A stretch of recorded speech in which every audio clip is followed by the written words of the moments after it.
Hi, I'm Ryan Stitt, and welcome back to the History of Ancient Greece, episode 108, The 30 Tyrants. At the close of the last episode, Samos was the lone holdout among Athenian allies in the eastern Aegean, as they refused to turn against the Athenians and capitulate to Lysander and the Spartans. Therefore, the Spartan fleet placed the island of Samos under blockade and besiegement before sailing into Athens and doing the same there. By April of 404 BC, the Athenians finally agreed to surrender, and Lysander oversaw the enforcement of the peace terms. In exchange for Athens being left intact and its people alive and free, all of their exiles were to return home. These were mostly oligarchically minded men, friendly to Sparta. Athens was to be governed by its ancestral constitution. What this meant was unclear, and it soon would become a point of contention. They were to give up their claim to all of the cities that they held in their empire, though they would maintain possession of their territory in Attica. And finally, they were to make the port of Piraeus tax-free.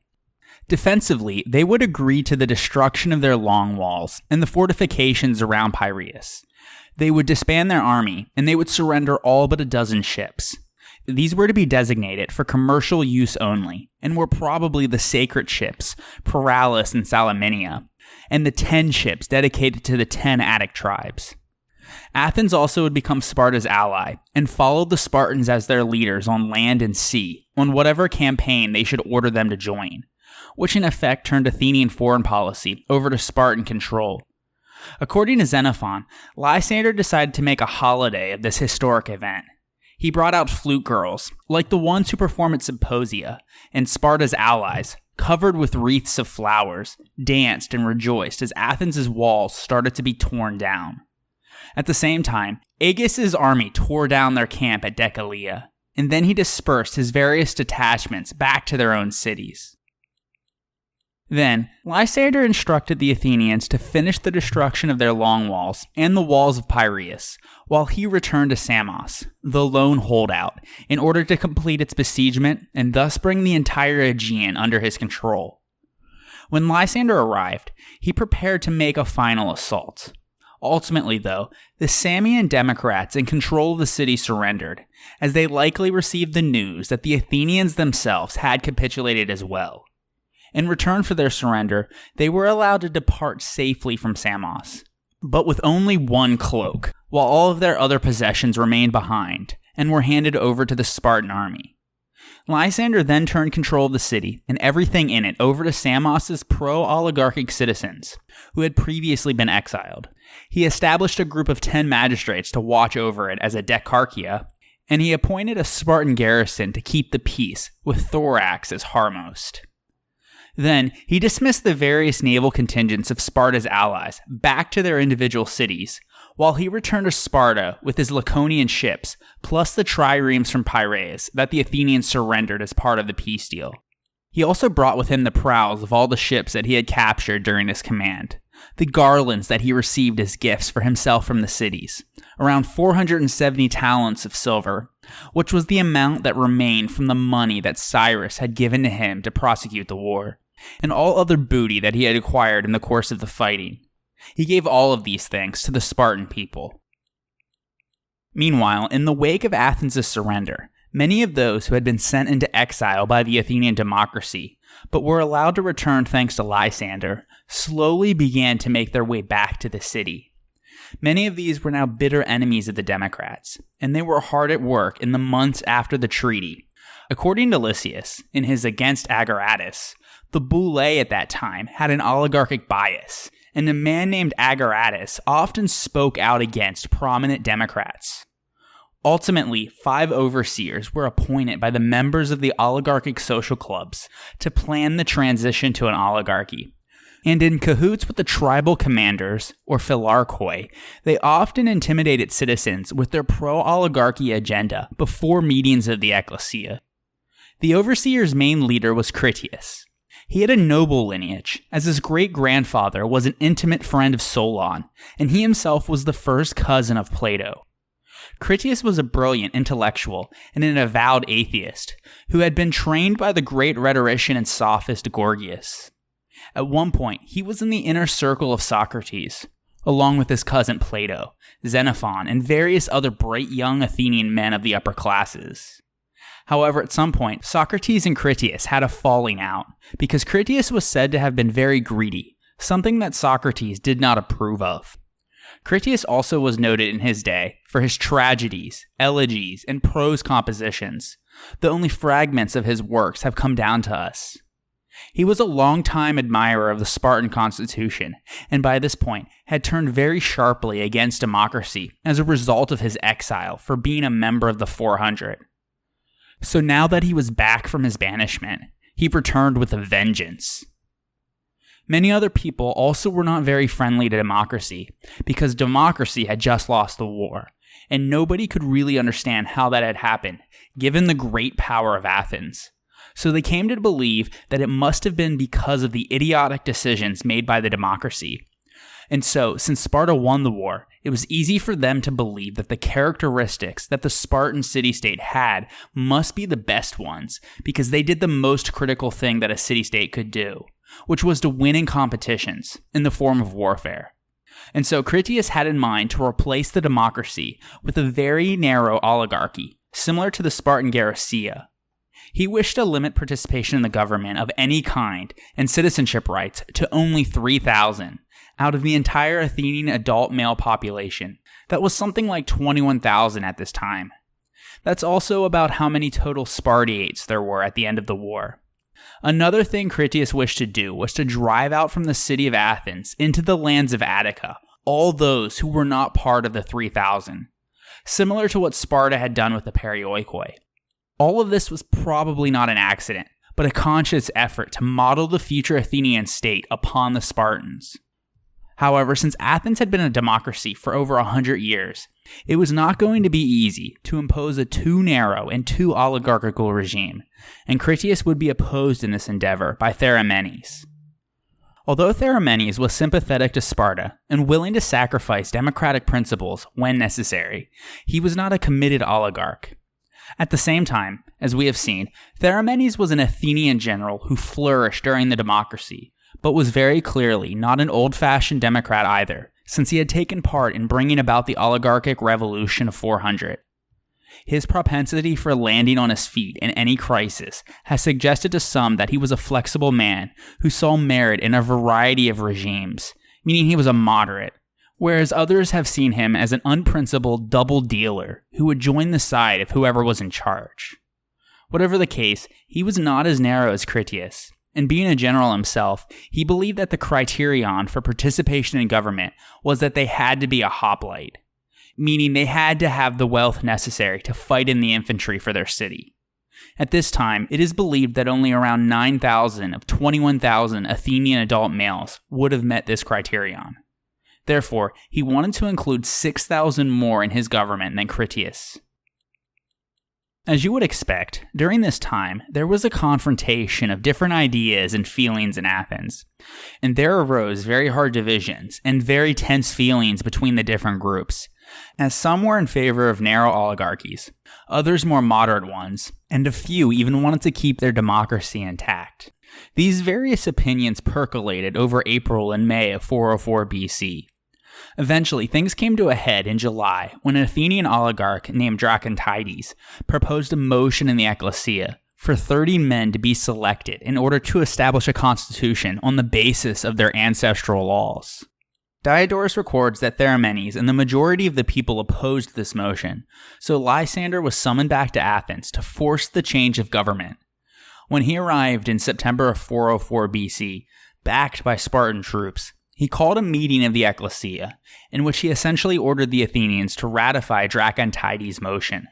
When Theramenes opposed him and read to him the terms of the peace, which agreed that they should enjoy the government of their fathers, Lysander retorted that the terms of peace had been broken by the Athenians for failing to dismantle the walls quickly enough.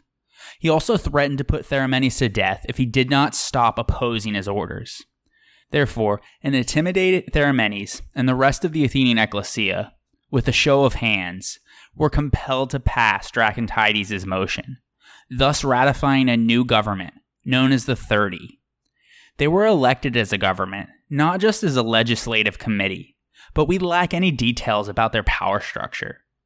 All we know is that Critias had the most power and influence, as the 30 were composed of 20 of his men, representing the very extreme oligarchs, and the other 10 were those who supported Theramenes, as they were the moderate oligarchs. In fact, Theramenes himself was elected as one of the 30 because the people hoped that his honorable principles, to some extent, would act as a check on the others. Although we have the names of all 30 members, thanks to Xenophon listing them all out, as well as brief mentions in several of the works of Lysias, Plato, and Aristotle, most of them are just names with very little background information available to us. The 30's stated purpose was to frame a new constitution based on their ancestral laws, and their powers as a governing body were only to last until they had completed this deed. The majority of them, though, had no serious thoughts of constructing the ancestral constitution and then giving up power. Instead, they saw this as merely a pretext for getting into power, and now their only objective was to ensure that power would be retained in their own hands. They continually postponed writing the laws down and publishing them for all to see, but enacted justice in an arbitrary manner, as it seemed best to them. 4th century BC Athenians would refer to this new government as hoi triakanta tyranoi, or the 30 Tyrants, for their cruel and oppressive tactics in instituting a narrow oligarchic regime and abolishing the organs of democratic government. However, the 30 were not unanimous in their intentions and actions. At least one of them, Theramenes, had no taste for a pure oligarchy, but was still genuinely intent on framing a constitution with both oligarchic and democratic elements. This dissension would lead to their relatively quick disunion, as the 30 would only be able to maintain power for 8 months from September of 404 BC until May of 403 BC. Still, the first measures of the 30 in establishing their control over the city were carried out with cordial agreement. They began to revise, if not erase, the democratic laws inscribed on the wall next to the Stoa Basileus in the Athenian Agora. They removed the laws of Ephialtes and Archestratus from the Areopagus, canceled the sovereignty of the popular courts, the Dicasteria, established a new Boule of 500, with members sympathetic to their oligarchic cause, and appointed a new archon, Pythodorus, to serve their new government's judicial functions. They established a new board of the 11, who were the guardians of the prison, and placed them under the command of a violent, unscrupulous man named Satyros, as well as a new board of 10, to watch over the population of Piraeus, which was rightly considered a hotbed of democratic radicalism. The 30 also moved swiftly to eliminate every trace of the democratic navy. The shipsheds of the Piraeus, built at the cost of 1,000 talents and among the architectural wonders of the Greek world, were demolished, and the wood was sold to salvagers for 3 talents each. Finally, on the Pnyx Hill, where the speaker's platform for meetings of the ecclesia had always faced out to the sea, the 30 ordered that it should be reversed to look inland instead, turning it away from the dangerous element that had fostered the Athenian maritime empire. In the opening portion of his 7th letter, the philosopher Plato, or someone using Plato's name as a pseudonym, recounts the rule of the 30 during his youth, which corroborates the general consensus found in other sources. The letter in particular describes the philosopher's joy at the ascension of thoughtful intellectuals who wanted to reform the constitution along Spartan lines. And Aristotle, or someone using Aristotle as a pseudonym, in a treatise called The Constitution of the Athenians, echoes the view that the beginning of the new regime seemed full of promise. Quote, "At the outset, they were engaged in removing the blackmailers and the persons who consorted undesirably with the people to curry favor and were evildoers and scoundrels. And the state was delighted at these measures, thinking that they were acting with the best intentions." End quote. Included in this removal of all criminals and unsavory characters, the 30 executed all of the known sycophants, who were men that made money out of denouncing people on false charges in the courts, winning payments as a result, and thus were very widely unpopular among the upper classes. The regular people were also not sorry to see them go. So far, there was relative agreement in the 30's actions. But at this point, Theramenes likely would have stopped, because soon afterwards, the 30 began to scheme about which steps that they might take to permit them to run the city however they liked.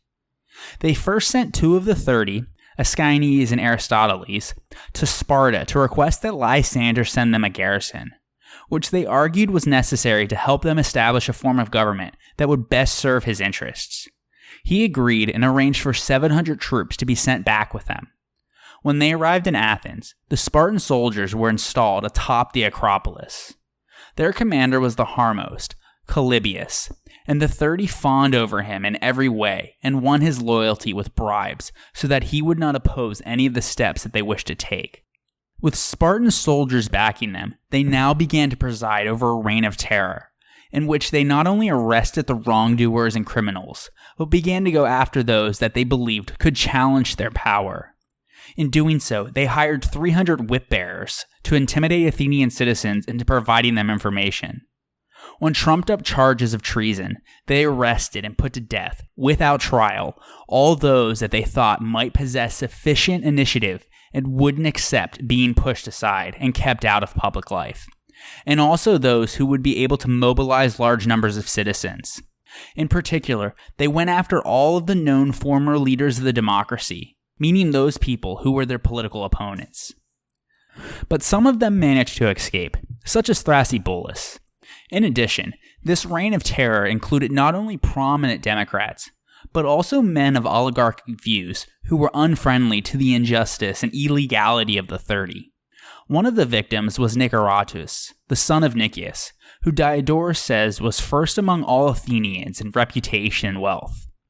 Another was Autolycus, a successful pancreast, whom Xenophon makes the chief character in his work The Symposium, which was held in honor of his victory at the Panathenate Games.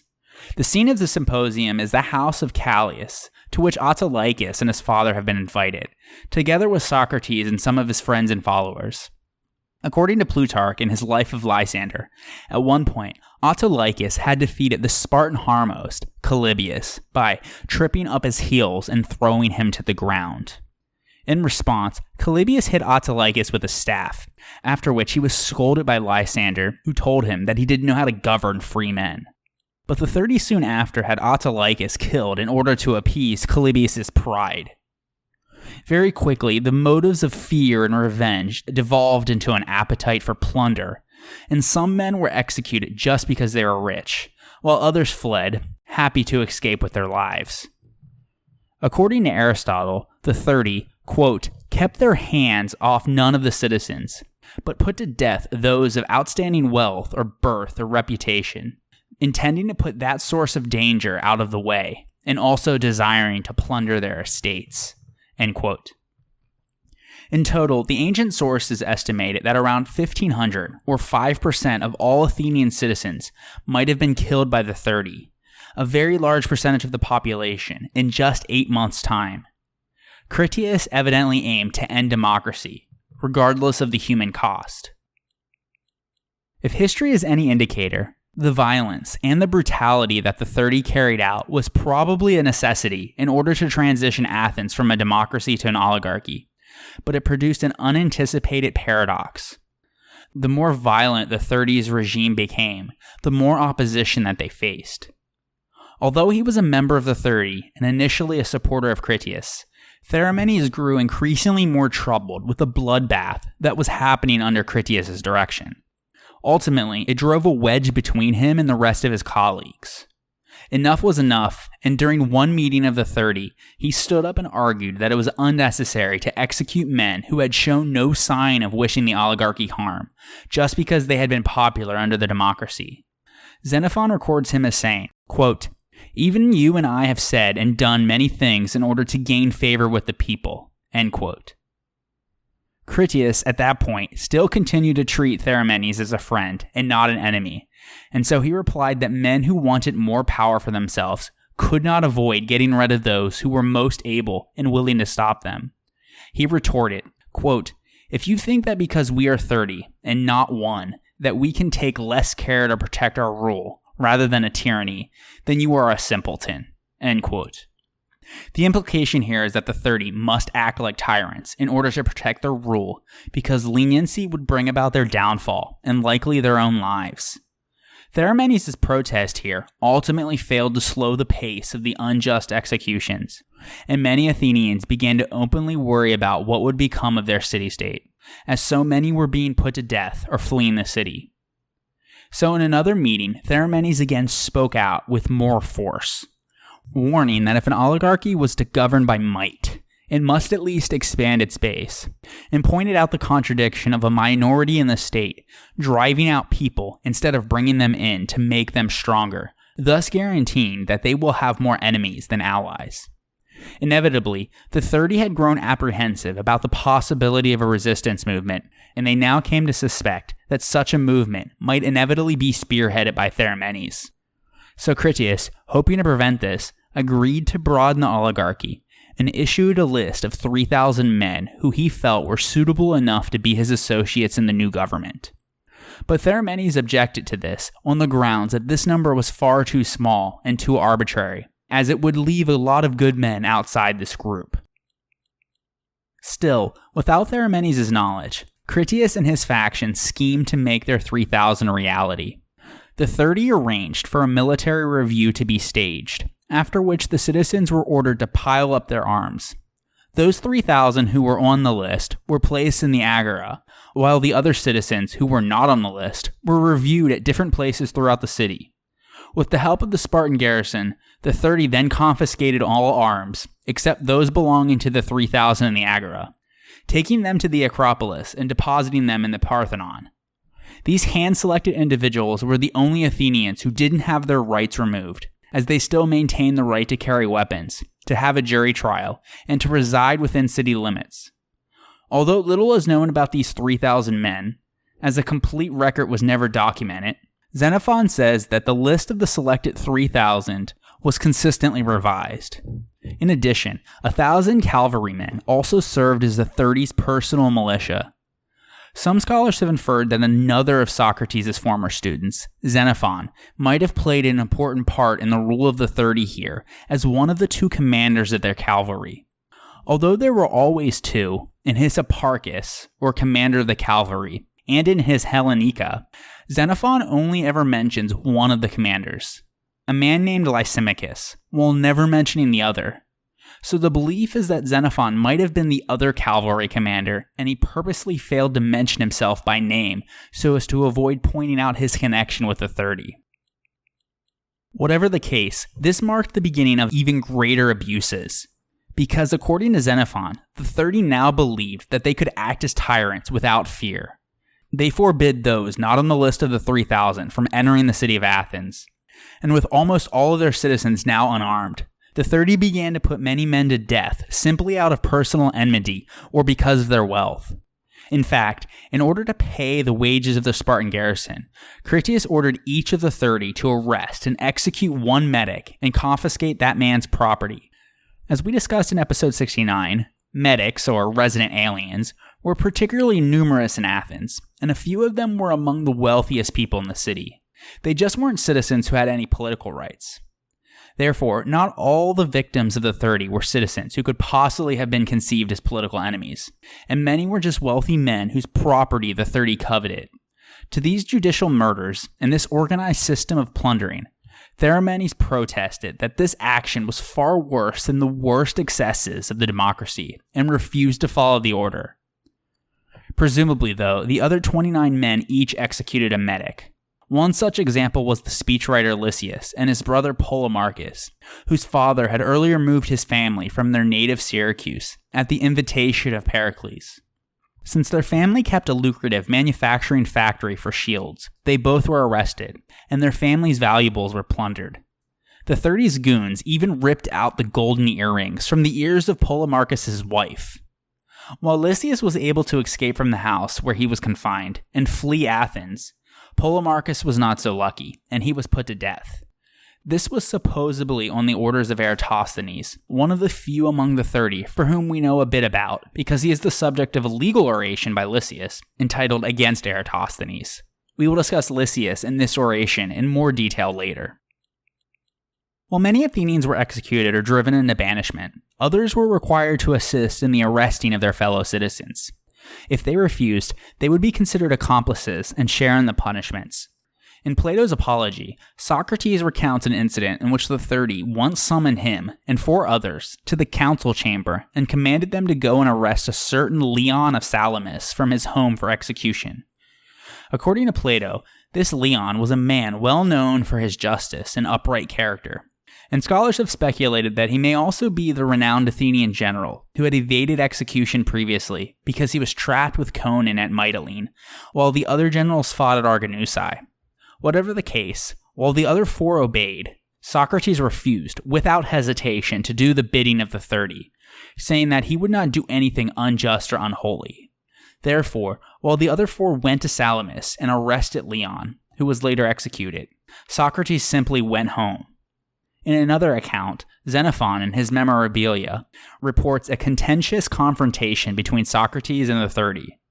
Socrates is summoned before the group and ordered not to instruct or even to speak to anyone, whereupon Socrates mocks the order by asking, sarcastically, whether he will be allowed to ask to buy food in the agora.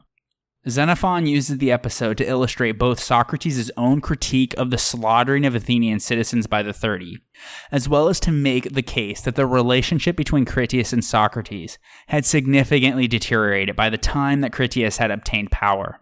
Ultimately, though, he was not punished for his defiance, possibly because Socrates was neither wealthy nor popular, but most likely due to Critias' influence, because despite the fact that the two had a falling out, he was still fond of his former teacher.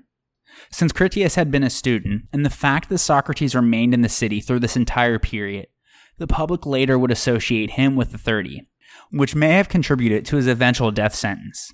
But we are getting ahead of ourselves, and we will discuss that in more detail next episode. As for Alcibiades, Plutarch and Diodorus, through Ephorus, record his eventual end, but each provides a different account.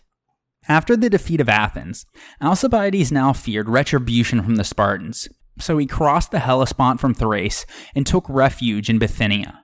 But the situation there soon grew untenable, so Plutarch says that he hoped to make his way to the court of the new Persian king, Artaxerxes, and offer his services to him, just as Themistocles once did when he was disgraced many decades earlier. Since Alcibiades believed that Pharnabazus could best assist him in his journey to the king, he first made his way to the satrap's court in Phrygia, where he was received warmly. Diodorus, though, says that Alcibiades wished to go to Artaxerxes, not because the situation in the Thracian Hellespont had grown untenable, but because he had learned that Cyrus and the Spartans were making secret plans for a joint war against him. More on that in a future episode. Meanwhile, back in Athens, Plutarch reports that the 30 were sympathetic to the plight of Alcibiades, who they believed had been unjustly treated. But when the multitude began clamoring for his return to Athens in order to remove the insolence of the Spartans and the 30, their feelings began to change.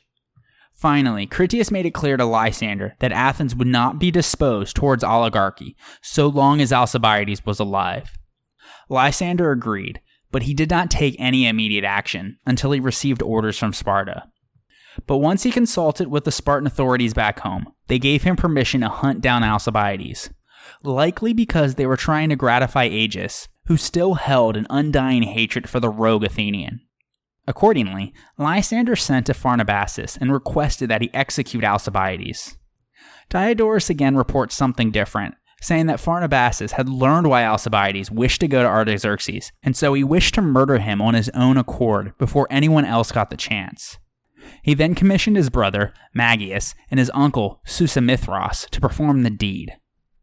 Plutarch reports that at that time, Alcibiades had been staying in Phrygia with a courtesan named Timandra, and on one night, in his sleep, he was said to have envisioned his forthcoming death, in which he was covered in her garments.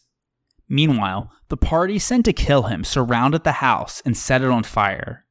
When Alcibiades awoke to his room in flames, he grabbed his sword and leapt through the window, unscathed by the fire, and scattered the Persian forces.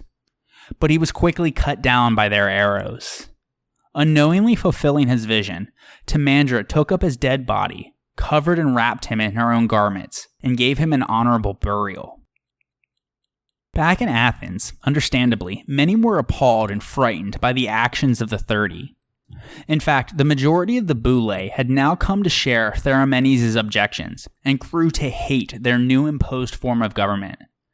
However, most of those who did not approve of the new laws still accepted them, and the 30's regime did not meet much overt opposition.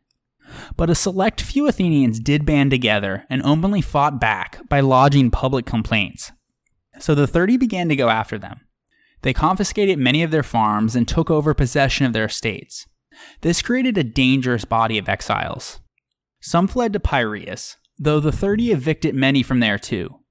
They ultimately escaped into the Attic countryside before going into exile in neighboring territories. Those most receptive to these anti-30, anti-oligarchical, anti-Spartan exiles were Corinth, Megara, and Thebes, who, interestingly enough, were all enemies of Athens and democracy. However, these polis had grown deeply concerned by the Spartan refusal to destroy Athens, and instead to replace the Athenian government with a rabidly pro-Spartan Decarchia, which turned into the 30 Tyrants. At the same time, the employment of the Decarchii, combined with the levying of tribute of over 1,000 talents per year from Athens' former subject allies, bore all the hallmarks of imperialism from Sparta.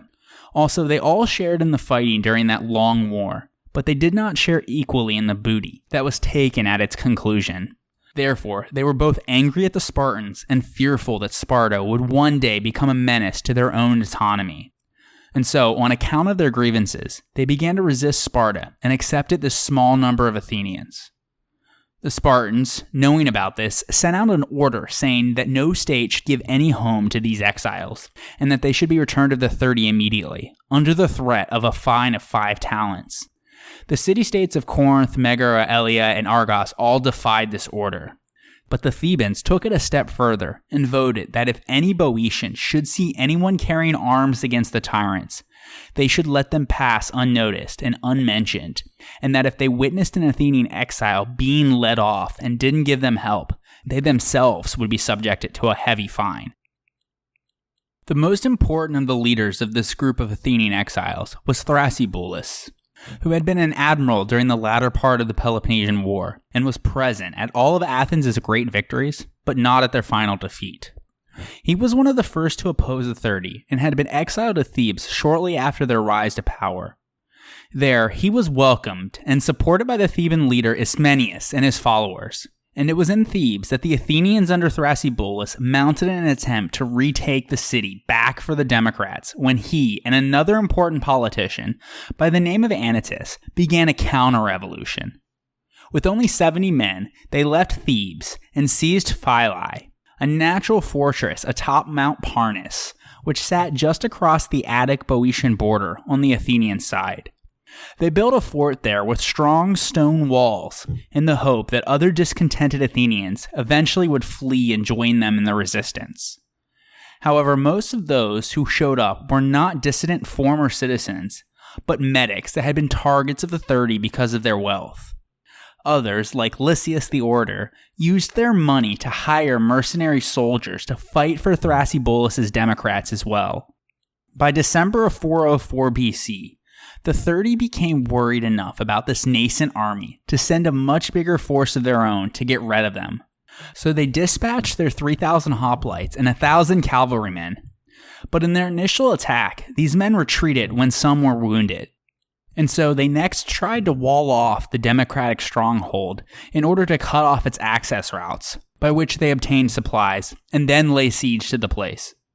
But a timely snowstorm fell on Phyle that evening, which prevented them from carrying out their plan and forced them to flee back to Athens. This time, the 70 Democrats rushed down from Phyle and captured some of their baggage carriers as they retreated. After hearing about their victory, more and more Athenians joined Thrasybulus' forces, until eventually their numbers rose to 700. Critias and his faction were now in a dangerous position, as they were menaced externally by Thrasybulus, against whom their attack had failed, and internally by a strong opposition group led by Theramenes, who had now become an intolerable threat on the verge of organizing a resistance movement. Because they couldn't do anything about Thrasybulus for the next few months until spring came, They decided to turn their focus that winter on plotting Theramenes' demise. They began to slander him in private, as one man said to another that he was trying to ruin their newly established government. Finally, in January 403 BC, they summoned Theramenes to the Bouleuterion for a meeting before the Council of 3000. And outside, they had stationed some younger oligarchs with concealed daggers. When Theramenes arrived, Critias stepped forward and made a speech attacking him, accusing him of treason and arguing that he is dangerous and must be executed. He called him a born traitor, always ready to shift his political allegiances with the expediences of the moment. Famously, he branded him with the nickname Kothornos, the name of a boot worn on the theatrical stage that could fit either foot, and so, just like the Kothornos, Theramenes too was ready to serve either political foot, meaning both the democratic or oligarchic cause, seeking only to further his own personal interest. When Critias finished his speech, he sat down. Then Theramenes arose, and in an impassioned response, he answered the charges of Critias one by one, and attacked him as the instigator of policies that were alienating Athens' friends and strengthening their enemies. He denied that his politics had ever been inconsistent. He insisted that he always had favored a moderate policy, neither extreme democracy nor extreme oligarchy, and he has held true to the ideal form of a government composed of men of hoplite status or higher, who would be able to effectively serve the state. He finished by saying, quote, "I always do battle with extremists, Critias, whether they are men who think that a good democracy must allow slaves, and those so poor that they would betray the state for a drachma to have a share in the government, or whether they are men who think you cannot have a good oligarchy unless you bring the state under the tyranny of a few men." End quote. When Theramenes finished speaking, it was clear that his speech had a substantial effect on the audience, as there were many shouts of support, likely because the Council of 3000 were more sympathetic to his moderate cause than the narrower, harsher one of Critias. And so seeing this, Critias knew that if the case were brought to a vote, Theramenes would be acquitted. Accordingly, after conferring with the rest of the 30, Critias went outside and ordered those young men with concealed daggers to come into the Bouleuterion and to line themselves around the stage in front of the audience in full view of everyone. He then came back in himself and ordered Theramenes' name to be struck from the roster of the 3000, an act that would deny him his right to a trial since he would no longer be a citizen. An appearance of legality seems to have been given to this act, as a law was then passed, presumably on the spot, that those who had opposed the 400 previously or taken part in destroying the fort at Eteonii, as Theramenes had, should be excluded from the constitution. Regardless, the 30 then immediately voted to condemn him to death. Upon hearing this, Theramenes ran for sanctuary to the chamber's hearth, sacred to Hestia, where he calls on the council for justice in order to protect himself from Critias. He exclaims, quote, "I am aware that this altar will not help me in any way, but I come to it to demonstrate that the 30 here are not only the most unjust in their dealings with men, but also the most impious in their respect for the gods. I am amazed that most of you, who are noblemen, are not defending yourselves, for you most surely know that my name is not more easily erased than any of yours." End quote. His appeal for protection from the council not to permit his murder was to no avail, though, as the onlookers were stupefied in terror by the sight of the Bouleuterion filled with young Athenian men armed with daggers.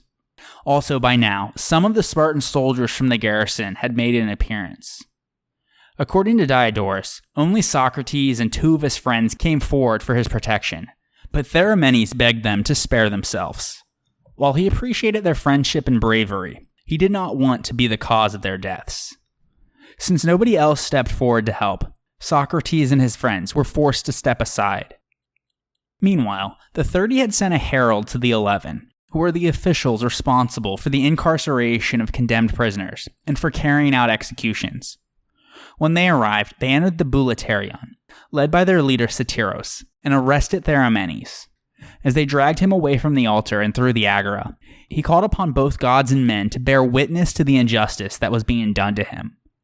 The onlookers were terrified, and Diodorus records that some were moved to tears, not only for Theramenes, but out of fear for their own safety, because when they saw a man of such virtue as he be treated with such contempt, they concluded that they no doubt would be sacrificed without a thought. Finally, when they arrived at the prison, the 11 forced Theramenes to drink a cup of wine poisoned with hemlock, which was the standard Athenian method of administering the death penalty at the time. Theramenes, going out in style and not without irony, imitated a popular drinking game at symposia called katabos, in which the drinker toasted a loved one as he finished his cup, by downing the wine, flinging the dregs to the floor, and exclaiming, quote, "Here's to the health of my beloved Critias," end quote. Theramenes' line to the beloved or the beautiful, the Greek word is kalos, may allude to Critias' claim to be of the kaloi kagathoi, or one of the good and the fair noblemen, or it may be a curse since he dedicated to him his drink not of wine, but of the poisonous hemlock. Whatever the case, Xenophon says that he admired how Theramenes, even when his death was at hand, did not lose his mind, nor his sense of humor. Theramenes' brief 7-year career in the spotlight touched on all major points of controversy in the last years of the Peloponnesian War. Because of this, he has been subjected to a myriad of different interpretations, as both ancient and modern historians have struggled over how to interpret his actions. Ultimately, he was both idealized and reviled. In the immediate years after his death, his reputation became an item of contention, as former associates of his defended themselves against prosecutors under the restored democracy. It would appear that, as they defended themselves before democratic sympathizing Athenian jurymen, Theramenes' former comrades in the oligarchy attempted to exculpate themselves by associating their actions with those of Theramenes and portraying him as a steadfast defender of the Athenian democracy. Examples of such accounts can be found in the histories of Diodorus and in the so-called Theramenes Papyrus, a fragmentary work discovered in the 1960s. An example of the sort of attack this portrayal was intended to defend against can be found in 2 orations of Lysias, titled Against Eratosthenes and Against Agoratus, which vigorously denounced him while prosecuting several of his former political allies. He portrays him as treasonous and self-interested, someone who caused tremendous harm to the Athenian cause through his machinations. Xenophon adopts a similarly hostile attitude in the early parts of his work, but apparently had a change of heart during the chronological break in composition that divides the second book of the Hellenica, as his portrayal of him during the reign of the 30 is altogether more favorable than that of his earlier years. Aristotle, in his Constitution of the Athenians, portrays him as a moderate and model citizen. Historians have disputed the origin of this account, with some treating it as a product of 4th century BC propaganda by a moderate Theramanian party, while others see no evidence for such a tradition and argue that Aristotle's treatment of Theramenes is entirely a product of his own reassessment of the man. Diodorus, a historian active in the time of Julius Caesar, presents a generally favorable account of Theramenes, which appears to be drawn from the noted historian Ephorus, who studied in Athens under Socrates, and who himself was taught by Theramenes. Finally, Aristophanes in the Frogs pokes fun at Theramenes' ability to extricate himself from tight spots, but delivers none of the scathing rebukes one would expect for a politician whose role in the shocking events after Arginusae had been regarded as particularly blameworthy. And modern scholars have seen in this a more accurate depiction of how Theramenes was perceived in his time. Theramenes' death has become famous for its drama, and the story of his final moments has been repeated over and over throughout classical historiography. Because he met his death, defying tyranny, it is easy to see why some throughout history have idealized Theramenes. But there's perhaps a dose of truth in the reproaches that Critias hurled at him across the floor of the council chamber.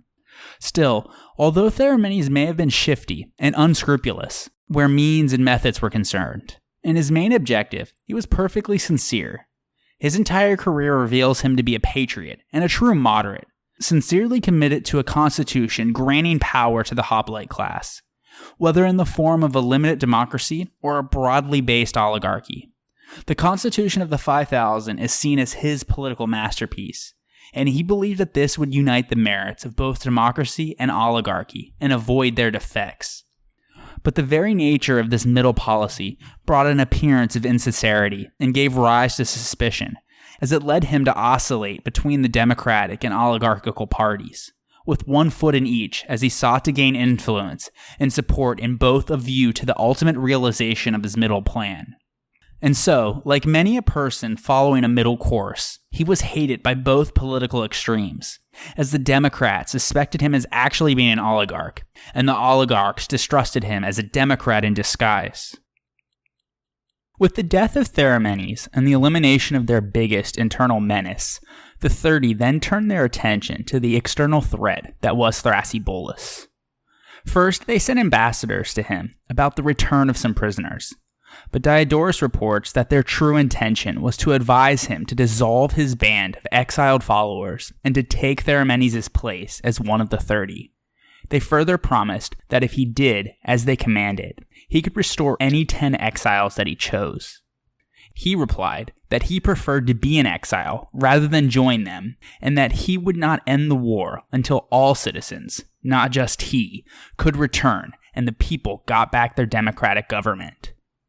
Therefore, the civil war resumed. As winter came to an end, aware that the men at Phyle would plunder their country estates until they were guarded, the 30 then sent the 700 Spartan hoplites and their 1,000 Athenian cavalrymen to the border. About a mile and a half from Phyle, they camped in rough terrain near Carnae, where they kept watch and planned for a second attack on the rebel camp, but Thrasybulus would beat them to the punch. One evening, in early May of 403 BC, he led his 700 troops down from Phyle to a position about 1,500 feet from the enemy, where they halted and waited. Just before daybreak, when the enemy's troops were going about their business and away from their weapons, armor, and horses, they surprised them with a raid on their camp. In the ensuing chaos, 120 Spartans and 3 Athenians were killed, and the rest were put to flight. Thrasybulus' forces then set up a victory trophy, packed up all of the arms that had been captured, and went back to Phyle. Reinforcements soon arrived from Athens to bring help, but they found that the enemy was no longer there, so they waited until the relatives of the slain had taken up their corpses and then returned to the city. This incident produced considerable alarm back at Athens, and the 30 began to fear that their rule was no longer secure, as many of their supporters began to waver. Deciding to secure an eventual place of refuge in case Athens should become untenable, the 30 and their 1,000 cavalrymen went to Eleusis on the northwestern frontier of Attica. Upon their arrival, they held an official review, claiming that they wanted to know how many Eleusinian men of military age there were, so that they could figure out how many additional men would be needed for a garrison. After every man's name was recorded, Eleusis' 300 military-aged males were all ordered to marshal outside the town's gates. But after they all arrived, the cavalry rounded them up and put them in chains. The 30 then ordered Lysimachus, the commander of the cavalry, to lead them back to Athens and hand them over to the 11, while they themselves followed behind. On the next day, the 30 called an ad hoc meeting of the 3,000, with instructions for them to meet in the Odeon, to the southeast of the Acropolis. With the 700 Spartan garrison troops in full armor behind them, Critias intimidated the 3,000 into voting to execute the 300 Eleusinian prisoners. He likely did so in order to make them criminal accomplices, so that it would be less likely in the future for the 3,000 to bring some legal action against them, or else they would risk legal repercussions themselves. Whatever the case, the 300 Eleusinian men were then executed. This measure had hardly been carried out when Thrasybulus mobilized his forces once again for action. In just 5 days after their last altercation, his numbers had grown to the point that he now had 1,200 troops. So that evening, he left behind 200 men to guard their post at Phyle, while he marched out the other 1,000 down to Piraeus. Once they arrived, they managed to gain control of and to fortify themselves on the Munichia, a hill that dominated the southeastern port, where they occupied the temple of Artemis and a shrine to the Thracian goddess Bendis. The exiles awaited the coming attack as the 30's forces gathered in the agora of Piraeus. going against 3,000 Athenian hoplites, 1,000 Athenian cavalrymen, and 700 Spartan hoplites. Thrasybulus and his 1,000 men were outnumbered almost 5-1, as the depth of their line was no more than 10 men deep, while the 30's line was at least the depth of 50 men. A battle line 50 men deep is extraordinary, as hoplite battle formations were usually not deeper than 8 to 12. It means that the width of the front available on that road was quite narrow, which of course favored Thrasybulus and his men. In addition, stationed behind them were peltasts, light-armed javelin throwers and rock throwers, many of which came from the local neighborhoods. And so they held the superior position and presumably benefited from anxiety amidst the ranks of the 30. As the enemy approached, Thrasybulus ordered his men to lower their shields, but to keep the rest of their weapons at the ready. Then, standing in the middle of them, he gave a pre-battle speech, reminding them of what they have suffered at the hands of the 30, of their past miraculous victories, and of their strong tactical position on the hill of Munichia. He finished his speech by saying, quote, "When it is the right moment, I shall begin the paean. When we call upon Ares, then let us all with one and the same spirit have our vengeance upon these men, in requital for all the wanton outrage we have endured at their hands." End quote. With these words, he then turned towards the enemy and waited, since he had been informed by his seer that he must not attack before any of his own men were either killed or wounded.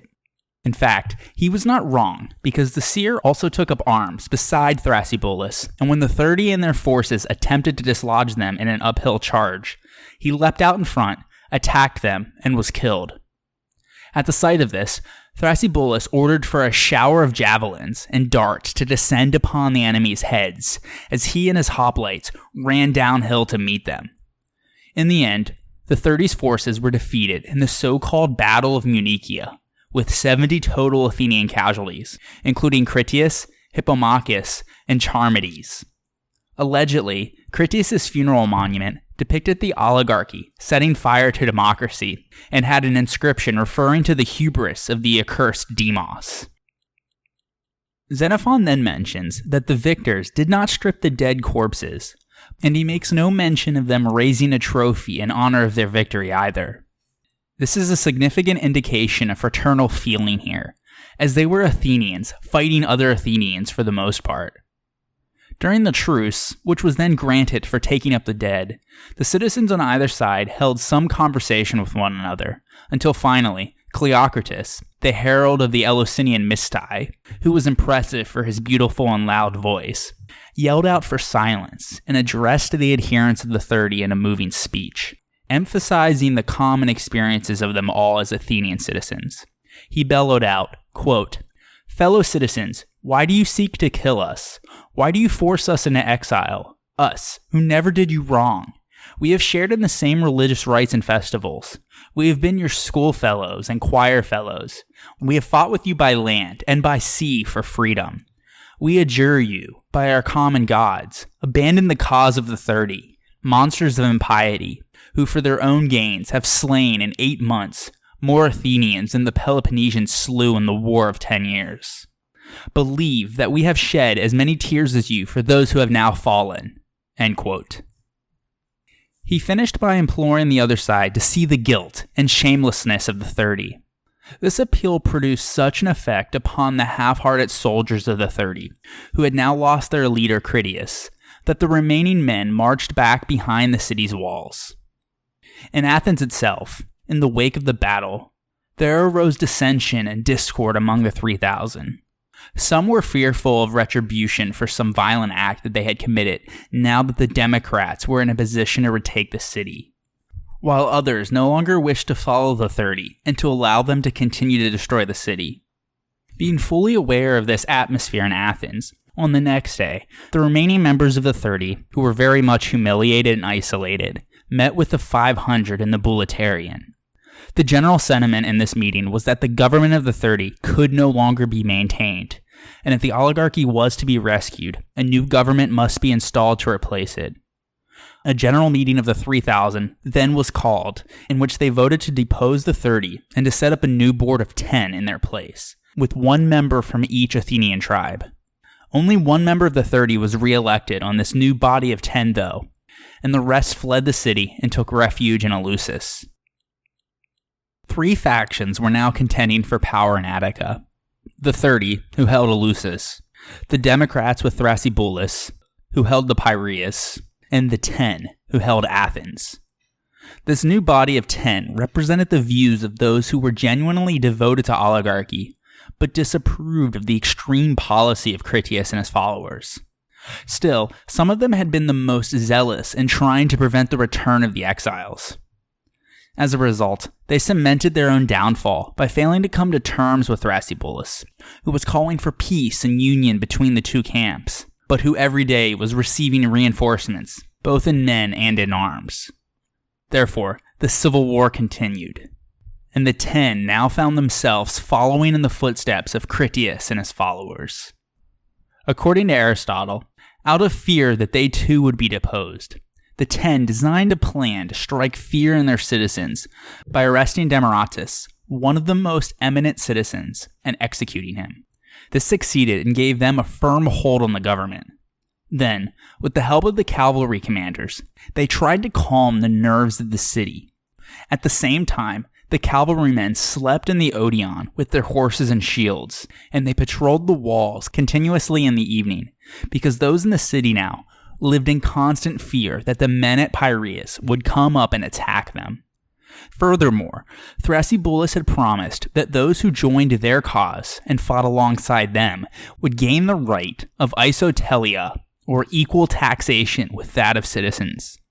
This was especially alluring to the Metics, as their usual tax rate was much higher. As a result, his forces were gathering in strength with each passing day. In particular, he had managed to gain about 70 cavalrymen, which began to make forays into the countryside, gathering wood and the fruit that was in season. In response, the Athenian cavalry from inside the city sometimes harassed them. At one point, a few of Thrasybulus' forces were captured, and despite protests from his own cavalrymen, the cavalry commander Lysimachus had their throats cut. So in retaliation, the men in Piraeus killed some of those in the countryside and made attacks on the Athenian walls.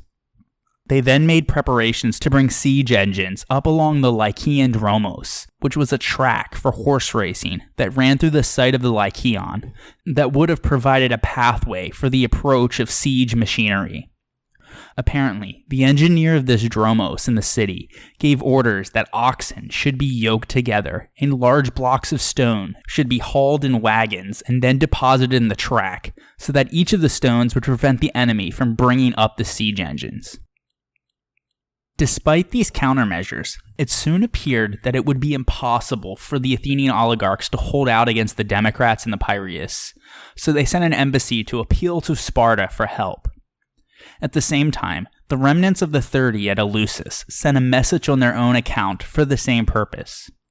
Both embassies portrayed the Democrats at Piraeus as rebels against the Spartan alliance that needed to be extinguished. Ultimately, the Spartans, through the influence of Lysander, were induced to intervene. He thought that he could quickly bring the men of Piraeus to terms if he besieged them by land and by sea, and thus cut them off from their supplies. Then, he would install himself as Harmost, or governor of Athens. He also arranged that the 30 at Eleusis and the 10 at Athens would each be given a loan of 100 talents, which was a sum sufficient enough to hire an army of mercenaries. So Lysander's brother Libbas was given command as admiral and was sent with 40 ships to blockade the Piraeus and cut off the supplies which the Democrats received by sea, while he marched over land to Eleusis and gathered many Peloponnesian hoplites along the way. From Eleusis, he would lead a large army into Attica to restore the oligarchs in order to put his own people back in power. But as it happened, the murderous arrogance of Lysander and his associates had been making many powerful men at Sparta nervous, including the Spartan king Pausanias, who was much more conservative and who was his chief political opponent. In particular, Pausanias feared that if Lysander accomplished his goal here, he would not only win even more renown, but it would also gain complete control over Athens for himself. So he not only decided not to allow him to do that, but saw this as an opportunity to deprive him of his power and influence and to restore a more normal situation in Sparta. Therefore, he persuaded 3 of the 5 ephors to send out a Spartan army to deal with Thrasybulus, but not with Lysander or one of his people at the head of it. Instead, they entrusted Pausanias himself with the job of restoring stability in Athens. As a result, Lysander had the humiliation of handing over to his rival the army which he had just mustered. All of Sparta's allies had joined in the expedition, except the Boeotians and the Corinthians, who used as an excuse that sending troops against the Athenians would be a violation of the treaty, because an internal Athenian squabble was in no way threatening the peace. However, Xenophon says they actually refused to participate because they thought that the Spartans wanted to make Athens their own secure possession. The Greek, though, is ambiguous here. It could mean that the Spartans wished the Athenians to be their loyal allies, or less likely, that they themselves wanted to possess the actual city-state, which is not something that the allies wished to see, as it would only strengthen the Spartans. Whatever the case, Pausanias took the lead and masterminded not only the reconciliation of the various Athenian parties, but also the eclipse, albeit temporary, of Lysander. He marched this combined Peloponnesian army into Attica, and had his army set up camp in the Halipodon, a salt marsh to the northeast of Piraeus. He commanded the right wing, while Lysander with his mercenaries were on the left. Pausanias then sent heralds to Thrasybulus' forces, ordering them to depart, each to his own home. When they did not obey him, he ordered an attack so that it would not be evident that he was favorably inclined towards them. But in doing so, he kept his forces well away from the wall, and when this assault accomplished nothing, he led his troops back to camp. On the next day, he took some Spartan hoplites and some Athenian cavalrymen down to the so-called Quiet Harbor, which is thought to be a small bay lying just to the west of the Great Harbor. He wanted to examine where and how the Piraeus could most easily be walled off. As he was departing, some men attacked and harassed his troops. Pausanias became annoyed and gave orders to his cavalry and the youngest and quickest Spartan soldiers to chase after them while he followed behind with the rest of the forces that he had brought along. The advance force killed about 30 lightly armed troops and pursued the rest to the theater of Dionysus in the Piraeus. It just so happened, though, that all of the peltasts and hoplites of Thrasybulus' army were arming themselves in the theater, and so the lightly armed troops were able to immediately run out and hurl their javelins, spears, arrows, and slings. Their missiles wounded many Spartans, forcing them to retreat slowly backwards. But their withdrawal encouraged Thrasybulus' forces to attack them with more vigor, and in the process, both Spartan polemarchoi, Charon and Thebrochus, were killed, as well as several other Spartiates. Xenophon says that these men were later all buried in the Kerameikos. In fact, archaeological evidence has revealed the so-called tomb of the Lacedaemonians in the burial grounds of the Kerameikos outside the walls of Athens. First excavated in 1930, this polyandrion, or communal tomb, shows evidence of Xenophon's account of the Spartan soldiers who died in the battle. An inscription that ran along the top of the tomb, now in the Kerameikos Museum, was carved with the Greek letters lambda alpha for Lacedaemonian, as well as the names of the 2 polemarchoi, Charon and Thebrochus. It was written in the Doric rather than the Attic dialect, with the letters running from right to left, so the inscriptions could be read by those approaching the city. 14 skeletons with spear and arrow wounds were found carefully laid out in 3 chambers. Accommodating Spartan tradition, the warriors were buried without grave goods. Returning back to the action, when Thrasybulus saw these Spartan soldiers fall, he quickly deployed his hoplites in a line of 8 men deep in front of the Halipodon salt marshes. Seeing that he was now greatly pressed, Pausanias retreated about 1,000 yards towards the hill. As he withdrew, he ordered the rest of the Spartan and allied units back at the camp to march out to his position. There, he arranged his troops into a very deep phalanx and led them against Thrasybulus' army. In the ensuing battle, the Athenians were pushed back into the mud of the marshes and were defeated and forced back to the Piraeus. After erecting a victory trophy, Pausanias returned to his camp. About 150 Athenians had been killed, but they had fought bravely and inflicted serious losses on the Spartan army, so much so that Pausanias was unwilling to push the issue, and instead tried to negotiate a settlement with both Thrasybulus and the oligarchs in the city.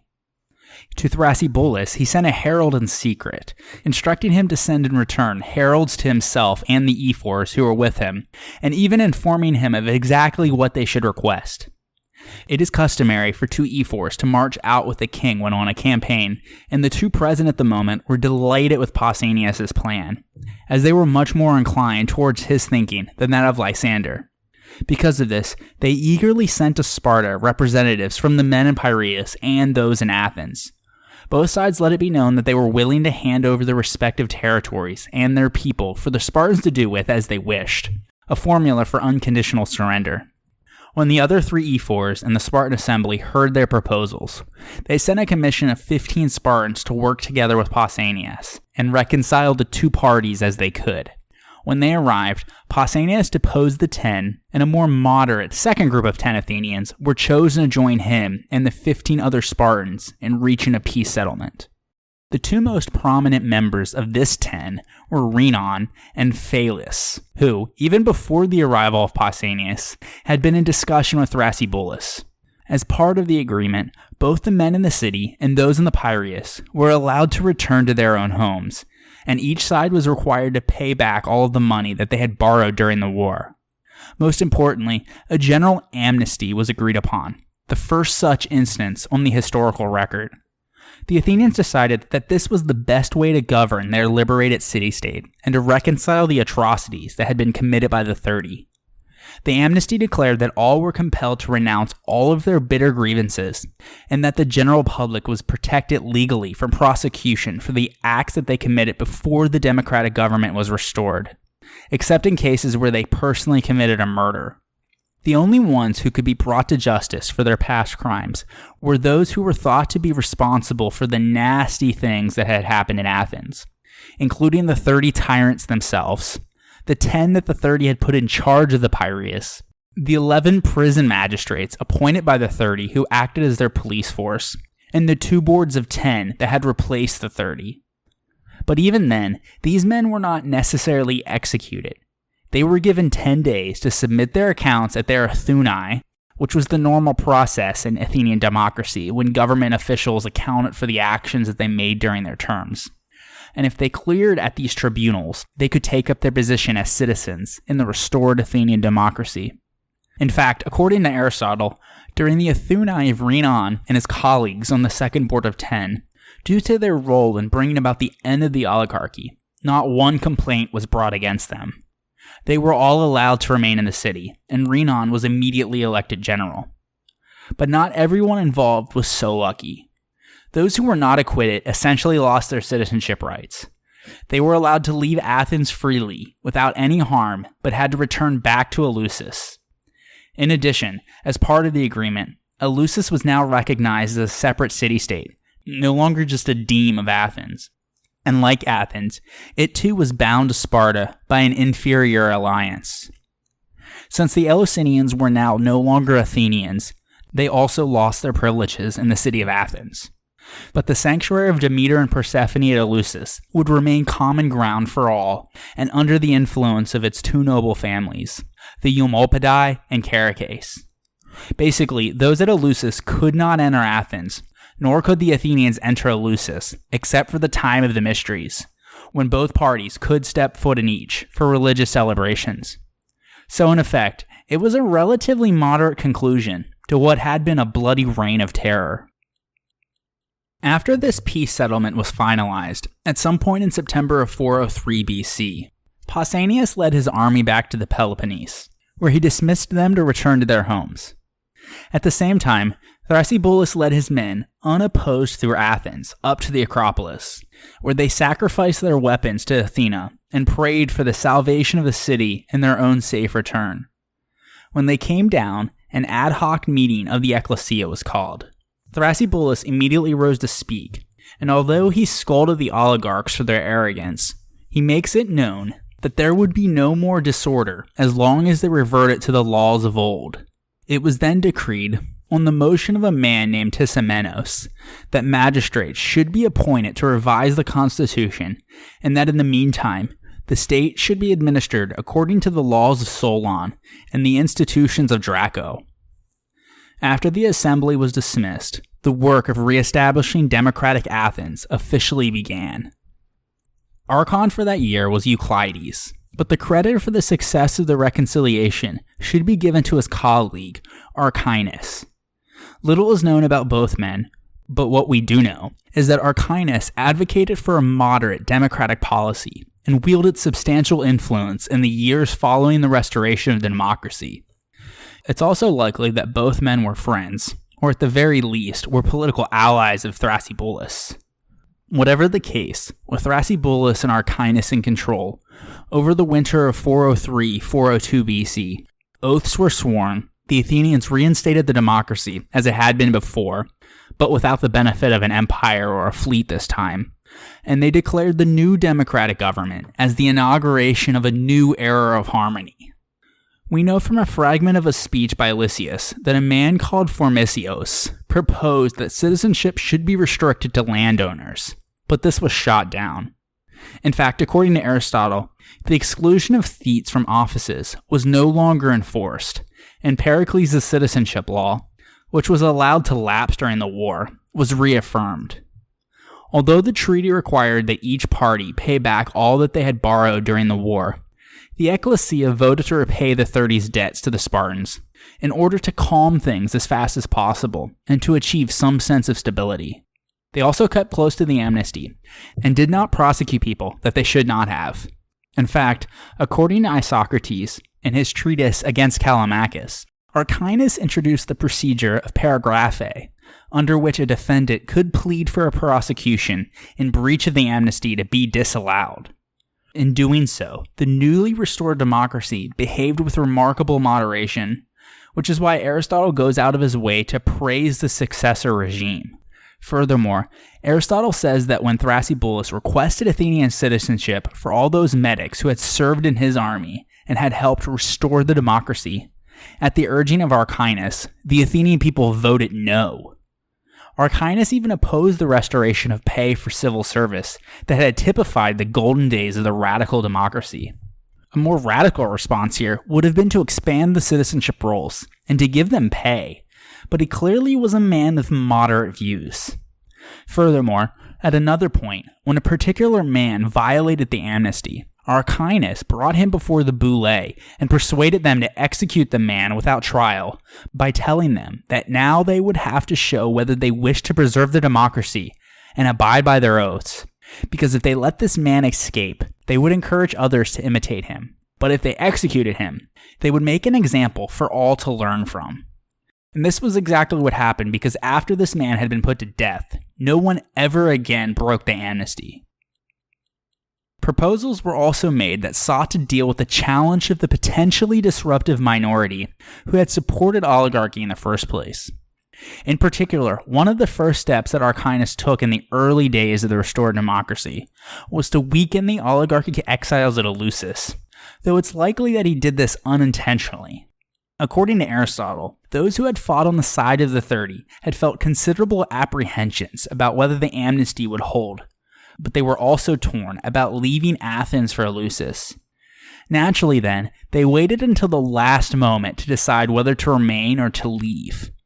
Archinus was anxious to retain them as citizens, so he closed the enrollment period for which citizens could register to emigrate to Eleusis before its announced ending date. Consequently, almost all of the members of the 30 and their chief officers did not return to Athens for their Athuni, but instead remained in Eleusis, and many of those with oligarchic tendencies, who may have fled Athens, stayed in the city.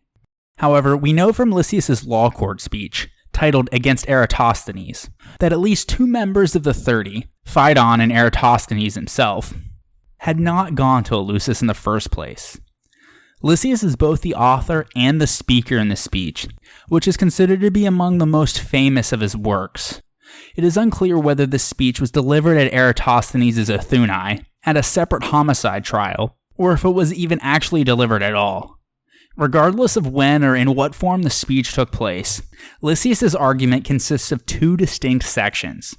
First, a general attack on Eratosthenes and the other members of the 30 by pointing out their collective corruption before and after the pro-Spartan regime was installed. And secondly, a cross-examination of Eratosthenes himself, as Eratosthenes had overseen the arrest of Lysias, his brother Polemarchus, and their fellow medics on charges of general hostility and resistance to the 30, as we mentioned earlier. In the speech, he argues that these were trumped-up charges, just so the 30 could have a reason to confiscate their substantial wealth and property. The subsequent execution of Polemarchus is one of the subjects of the speech. When he was questioned about it during his cross-examination, Eratosthenes maintained that he was simply following the orders of his superiors, and that he personally did not command much authority. Unfortunately, no evidence exists for the outcome of the trial, or again, if whether the speech was ever actually delivered. But one thing is clear: as a non-citizen, Lysias would not have been able to deliver the speech himself in court.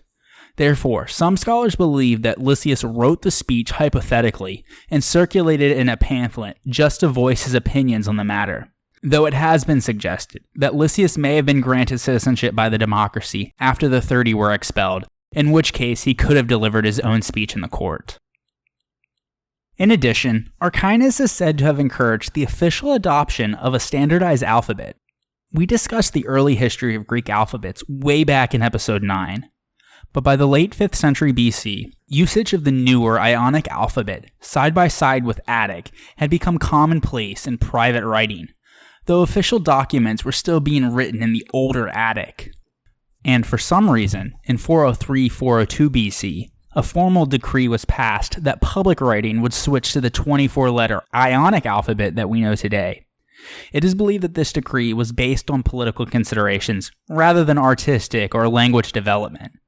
Still, this new alphabet now included the letter eta, which had been in use in other dialects, introduced for the first time at the end, the letter omega, and standardized the representation of various sounds that had varied from one dialect to another. Despite this, there are still some inscriptions from Athens which continue to use the old Attic spelling. This new system was also called the Euclidean alphabet, after the name of the archon Euclides, who oversaw the decision. The following year, in 402 BC, Diodorus records that the inhabitants of Oropus on the Attic-Boeotian border fell into civil strife and exiled some of their citizens. For a time, the exiles attempted to return to their city by their own means, but eventually, they turned to the Thebans to send an army to assist them. The fact that they turned to Thebes, rather than Athens, reflects the latter's weakness at this moment. The Thebans took the field against the Oropians, and after defeating their army and taking the city by storm, they resettled the inhabitants. They were allowed to have their own government for some time, but eventually they were given Theban citizenship, and their city, previously on the border, now fell under the territory of Boeotia. This incident and its timing are puzzling. Though more powerful than Athens at the time, the Thebans had no serious reason to antagonize a state that had just protected, referring to its protection of Athenian exiles, and support to Thrasybulus against the 30 Tyrants. And so, given the long and tangled tale, it appears that the Oropians preferred assimilation with the Boeotians to Athenian administration. Whereas the latter had never incorporated them into the traditional system of demes, the Thebans now provided them with a legal place within the Boeotian Confederacy. As such, the Oropians enjoyed greater rights as Boeotians than as Athenians. The whole episode may well have amounted to a local affair in which the Oropians chose their own friends. Whatever the details, the Athenians could not have relished the thought of losing this vital region, even to a much-needed supporter. For their part, the Thebans were perhaps indifferent to the feelings of a state that badly needed their help, and whose claim to Oropus was dubious. Another indication of this attitude comes from the incident in which the Thebans made reprisals because the Athenians could not repay a debt of 2 talents. Yet, so long as the Spartan threat persisted, the Athenian and Theban friendship endured, but was in many respects little more than a marriage of convenience. These incidents, for the moment, seemed minor when contrasted to the more serious and pressing Spartan menace, but Oropus would henceforth hang like a cloud over the two states for the rest of the next century. Despite the moderate measures enacted by the restored democracy, it was a struggle for Athens and their citizens to reconcile and rebuild, as it was easier to forgive than forget. And for many years after the reconciliation, a distinction was drawn, though not officially, between the men of the city and the men of the Piraeus. Furthermore, in this period of transition, citizenship was limited to the top 3 Solonian classes. But that quickly fell through, and the full democracy was finally restored by 401 BC, just 2 years later. At the same time, many continued to suspect the loyalty of the oligarchs' old supporters in Athens. Therefore, in 401 BC, when news reached Athens that the men at Eleusis were trying to hire mercenary soldiers to regain the city, it didn't take much difficulty to convince the entire Athenian citizen body to break the truce and to strike before they had the opportunity to strengthen their forces. As the entire Athenian army bore down on the city-state of Eleusis, the Eleusinian generals came out to meet with their Athenian counterparts. But instead, they were captured and put to death. The Athenian generals then sent men who were friends and relatives of the rest at Eleusis into their city to persuade them to come to agreement. Ultimately, neither side wanted to fight, so instead, both parties swore oaths not to remember past wrongdoings and to live as fellow citizens once again. Eleusis thus resumed its old place as a deme of Attica, and its inhabitants once again were Athenians with full citizenship rights. Oligarchical resistance to Athenian democracy was now thoroughly squashed. One of the hallmarks of Athenian democracy was the theater. We are unsure if productions were halted during the rule of the 30, and if they had been, when they were restored.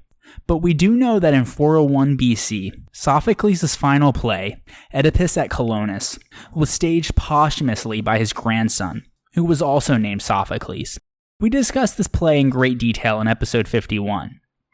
And so, by the end of 401 BC, Athens may have seemed to be exactly as it had been internally before the defeat in the Peloponnesian War. However, one major change was the amount of Athenians still around. Estimates vary, but prior to the war, Attica probably held between 250,000 to 300,000 people, though only 40,000 to 50,000 of those were likely to have been citizens, or adult male Athenians. About 50,000 total had died of the plague, many of which did so before they had the chance to reproduce. War casualties seem to have included at least 5,000 hoplites and 12,000 sailors, including the 3,000 executed by Lysander after the Battle of Aegis Potami, as well as the 1,500 citizens killed by the 30 Tyrants. Therefore, the number of adult male citizens alive at the end of the war, about 20,000 to 25,000, was probably half of what it had been when it began. The Athenians even had to take the extraordinary step of offering citizenship to medics and slaves during the latter stages of the war just to man their fleet. But despite this, as we mentioned, Archinus had pushed back against Thrasybulus' attempt to enfranchise his non-citizen soldiers. Ultimately, though, the dwindling number of Athenian citizens began to cause concern for the Athenian people, and so they voted to increase their numbers in 400 BC, when a decree was finally passed that honored those who assisted in the restoration of the democracy, by giving full Athenian citizenship to those who joined the march from Phyle to Piraeus, and isotelii, or equality in taxation with that of citizens, to those medics who fought with the exiles at Munichia. The costs of the long and brutal Peloponnesian War were not just enormous in Athens, though. Population numbers dropped rapidly in most parts of the Greek world, as the loss of life in the last third of the 5th century BC was unprecedented, and in some places, absolutely devastating. Some cities, like Milos and Scione, had been virtually annihilated, and their entire male populations were slaughtered, while the females and children were sold off into slavery. Plataea lost a great portion of its population and was forced to relocate to Athens. In Sparta, absolute numbers dropped less sharply, but their citizen population had been declining since the mid-5th century BC, and casualties in the war only assisted this decline. At the same time, victory in the war brought unprecedented quantities of foreign wealth into Sparta, though wealth and money previously had not been as totally absent as the Spartans later liked to imagine. As a result, there was a growing division within the citizen body between the very rich families and the rest. It is not clear how much this divide is due to an absolute shortage of men of citizenship ancestry, or how far it reflects the downgrading of men unable to pay their mess dues. In any case, an increasingly ambitious Sparta had as its base a decreasing number of citizens, while the various classes began to redefine themselves, as the ranks of both commanders and the regular foot soldiers were swelled not only by distinguished Muthakes, or children of Spartiate fathers and Helot mothers, but also by Helot fighters rewarded with freedom, known as Neodamodes, or new citizens. The economic consequences of the war were also grave. The Athenians obviously lost their empire, which put an end to the source of their great public wealth, but other city-states, like Corinth, Megara, and Sicyon, suffered immense economic death, as commerce by land and sea was disrupted for almost 3 decades. The Athenians had shut them out entirely from the Aegean, and at the very least, severely curtailed their trade with the West. Even more so, agricultural production suffered the most throughout Greece, although not presumably in Sparta, where Helots continued to till the land. The labor of women and slaves was not sufficient enough to compensate for the death of farmers or for their long campaigns away from home. But economic damage, even when it did not involve the loss of life, was severe in other regards. Particularly in Attica and the Megarid, a good deal of territory was regularly ravaged, including the economically important grapevines and olive trees, and livestock and farming tools were also destroyed.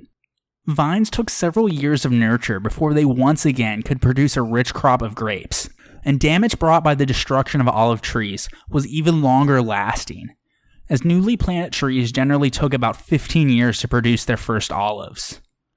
Some wealthier families who had stored up money and valuable goods could weather the crisis by using their savings, but most people had no financial cushion to fall back on. When their harvests were destroyed by the enemy, farmers who were used to toiling in their own fields thus had to scrounge for work as day laborers in the city. But such jobs became increasingly scarce as the pool of men looking for them grew over time. Therefore, some erstwhile farmers were driven to take service as mercenary soldiers in foreign armies, which became an increasingly popular profession. In addition, throughout Greece, poverty caused by the restriction of trade or the degradation of farmland pushed a significant number of men beneath the hoplite census, as they no longer had the requisite wealth to pay for their equipment. In what usually happens in wartime, the loss of thousands upon thousands of soldiers and sailors left many women without husbands and brothers. As a result, many of the moderately well-off women, who had traditionally done weaving at home for their own families and supervised the work of household slaves, were now forced to work outside the home to support themselves and their children. They filled the only jobs open to them in such low-paying occupations as wet nurses, weavers, or even vineyard laborers. In one anecdote, Xenophon in his Memorabilia records a conversation between Socrates and Aristarchus, who complained that as a result of the political turmoil produced by the political upheaval in Athens, an assortment of homeless female relatives, sisters, nieces, and cousins, presumably whose husbands had been murdered, had moved into his house, and as a result, he now had to support a total of 14 people, not counting the slaves.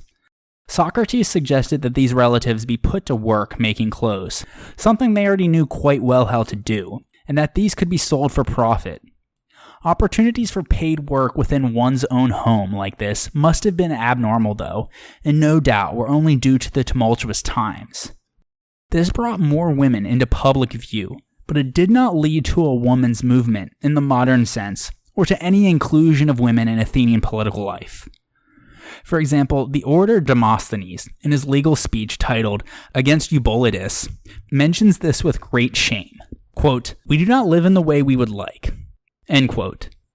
As we discussed in episode 74, although it is impossible to assess what proportion of Athenian women took on paid work or how easy it was for them to find it, it is clear that there was still a stigma attached to the working woman. But even for those lucky enough to still have their husbands or brothers, new patterns of labor within the oikos developed as well, as free women were more likely to work at home producing goods, not only for in-house consumption, but for sale at the market in order to make more money. At the same time, men and women who worked as crafts producers and small merchants or business owners in the city still had their livelihoods, but their income levels suffered because consumers had less money to spend. The long 27-year Peloponnesian War also undermined the polis-citizen relationship, as there was something unprecedented about these 3 decades of conflict. Until this time, Greek warfare had observed almost courtly rules of play. When winter came, fighting ceased because using citizens for fighting and farming season violated both decorum and common sense. There was a time to plow and a time to fight, and it was not the same time. Previously, important conflicts, and even so-called wars, could be decided by brief hoplite encounters on level ground. Although the growth of Athenian naval power had begun to change this, never before the Peloponnesian War did fighting become the central fact of life in both hot and cold weather. The use of mercenaries and the periodic emergency enfranchisement of helots and slaves blurred the lines that had traditionally divided citizens from non-citizens, and eroded the concept of the citizen soldier and the citizen sailor. In addition, within the cities, the dangers and hardships of the long war only exacerbated the existing factional conflict, as violent and vicious civil wars broke out everywhere between democrats and oligarchs. Anger, frustration, and the desire for vengeance increased as the war dragged on, and this gave rise to a progression of atrocities rarely or not at all known before that time. Essentially, the frequency of bloody civil strife eroded the concept of the polis itself. In Athens, the democracy had lost the war, and with the navy now limited to just 12 ships, the lower-class oarsmen were not going to be important in the immediate future. But the oligarchy, set up with Spartan support, was to prove so unpleasant that when the democracy was restored, it proved exceptionally stable. However, the defeat of Athens in the war was ultimately a blow to the prospects for democracy in other Greek cities. That's because, throughout history, the influence of political systems on people outside them is closely connected with their success in war. The democratic constitution of a powerful and successful Athens was a magnet and a model for others, even in the heart of the Peloponnese. But Athens' loss in the war against Sparta was taken as proof of the inadequacy of its political system. Athenian failures were seized upon as democratic errors, and ordinary human mistakes and misfortunes were judged to be the peculiar consequences of democracy. Therefore, it was a decisive turning point in the political development of Greece, back towards oligarchy, rather than democracy. On the other hand, the long war taught Sparta a vital lesson about the centrality of naval power. When the Spartans themselves finally took to the sea, the Athenians lost an important advantage, lost the war, and lost their empire. Archidamus' prediction that the Spartans would leave the war to their sons had proven true, but had he survived the war, he would have been astonished to learn that the conflict ended in a great naval victory for Sparta, in alliance with the very Persians that they had been so proud to have defeated 75 years earlier. Pericles, on the other hand, didn't foresee a war so long, so bitter, so costly, and so destructive. Sparta had set out to break the Athenian Empire and to liberate the Greeks. By the end of the war, the Athenian Empire was indeed broken, and shortly afterwards, we see Sparta paying dues to a Delian sanctuary freed from Athenian control. But in spite of its apparently decisive outcome, the war did not establish a stable balance of power to replace the uneasy one between Greece's two superpowers, nor did it create a new order that brought a general peace for a generation or more. The declared purpose of liberating the Greek subject cities of Athens became a mockery even before the war had ended, because as we will see, the war did not solve the problems of power within Greece. The ultimate effect of the war was the replacement of the Athenian Empire with a Spartan one. The members of the Delian League found themselves not liberated, but taken over by either Persia or Sparta. The Spartans were willing to sell out their fellow Greeks to the Persians, who recovered many Greek cities in Asia Minor. On the other hand, Lysander held many others by installing narrow oligarchies and Spartan garrisons in the cities formerly in the Athenian Empire, and by reimposing tribute to Sparta. The Spartans' actions here presaged ill for freedom, and the worst was yet to come. As Thucydides has the Athenians predict before the war, the Spartans soon became no less unpopular in the Aegean than they were. They would also become unpopular with their allies in mainland Greece, such as Thebes and Corinth, who saw their wishes ignored in the final settlement, and who ultimately derived a little benefit from being on the winning side in the war. Therefore, Sparta's victory over Athens brought only a temporary rise in Spartan influence far beyond its normal sphere. That's because the Spartans ultimately lacked the resources to maintain the empire that they had just won, or to control events outside the Peloponnese for very long. Their attempts to do so only brought division and weakness to their own state and to the rest of Greece. As we will see, the Athenians had greater strength than was apparent at its moment of defeat, and in time it would reassert itself. Ultimately, the Peloponnesian War did not destroy the Greek world, but it did transform it. In Athens in particular, the loss of population, the ravages of the plague, and the financial constraints brought on by the war caused particularly special difficulties. Not even the amnesty that accompanied the restoration of their democracy could quell all the social and political animosities that the war and the rule of the 30 Tyrants had exacerbated. As is so often the case throughout history, when things are going bad, people like to turn to a scapegoat to absolve the blame and ostensibly their problems. Classical Athens would not be any different, and the most prominent casualty of this divisive bitterness was arguably Greece's most famous philosopher. So join me next time on the History of Ancient Greece, episode 109, Socrates.